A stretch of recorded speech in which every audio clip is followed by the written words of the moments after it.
Hello, Achieve. Happy Wednesday.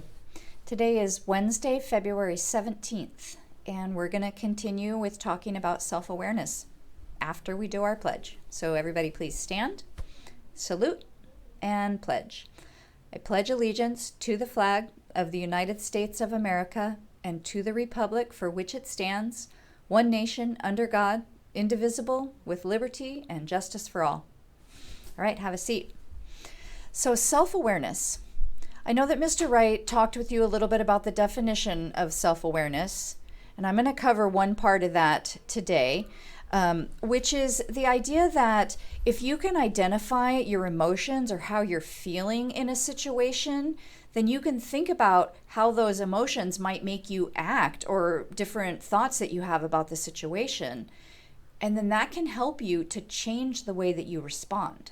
For example, if you feel super angry about something that somebody just did and you realize that you're super angry, maybe you could take a deep breath before you respond so that whatever you say doesn't end up hurting that person.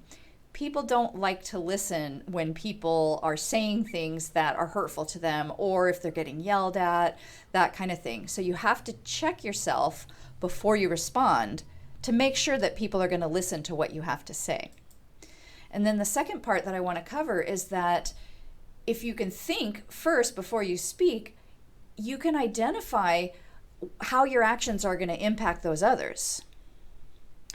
So let's look at a couple of examples. Sometimes words that we use are very emotionally charged. They're automatically going to have an impact on the person who hears them.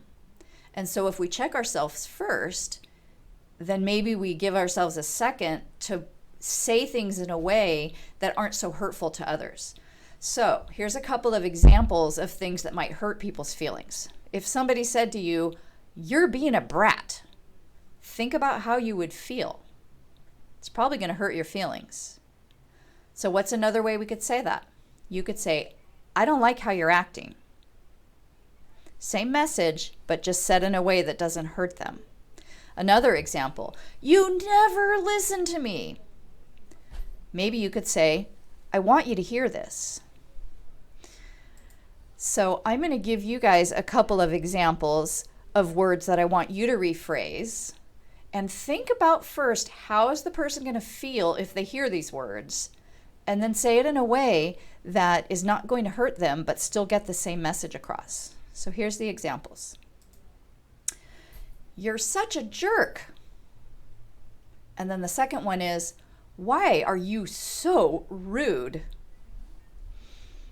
All right. Have a good day, Achieve.